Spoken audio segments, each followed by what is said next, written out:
name is Gabriel. I'm going to be teaching you how to repair a flat tire. First, when you see your tire is flat, you turn on your hazard lights and pull over to the side of the road. You make sure you're on safe distance, and you make sure you're in safety, and then get out your car.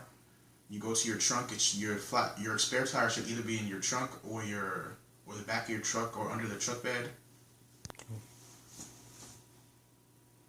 Okay. After you get the tire from the trunk, after you get the spare tire from the trunk, you also make sure that you have your spares. You make sure you have your proper tools to perform the task. First, you need to know if you have first you need a lug nut wrench, and then you need the tire jack.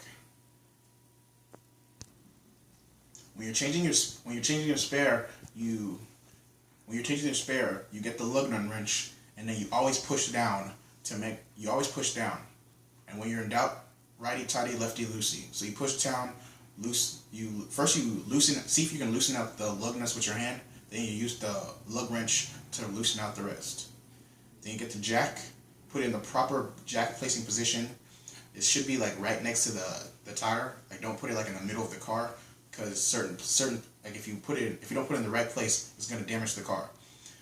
After you put the jack in the right place, you twist it to crank it up. It doesn't have to be like 2 feet off the ground. It should be like 1 inch or above the ground should be fine.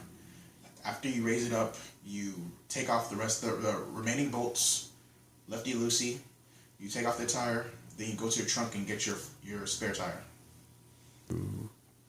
After you've gotten your spare tire from the trunk and you've taken off the flat tire, you align the spare tire to put it directly onto the proper bolts, and then you pick up the bolts and start twisting it back on, righty-tighty. Then you get then you get the wrench and twist all of them back in place. Make sure the jack is still raised. Don't lower the jack until all of it's tightly screwed in place. Then you get the jack twisted down.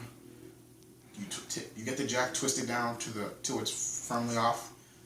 Finally, when you're finished, you get the flat tire and you get all your supplies, the jack and the wrench. You put it in the trunk, and then you're finished. After that, you should know that a spare tire can only be used for a little while, for like short distances. You probably can't be driving on the highway driving like 80 miles per hour. You can only use it for a short distance, so you should take your flat to a tire technician to figure out if it's repairable or if you have to get a new one.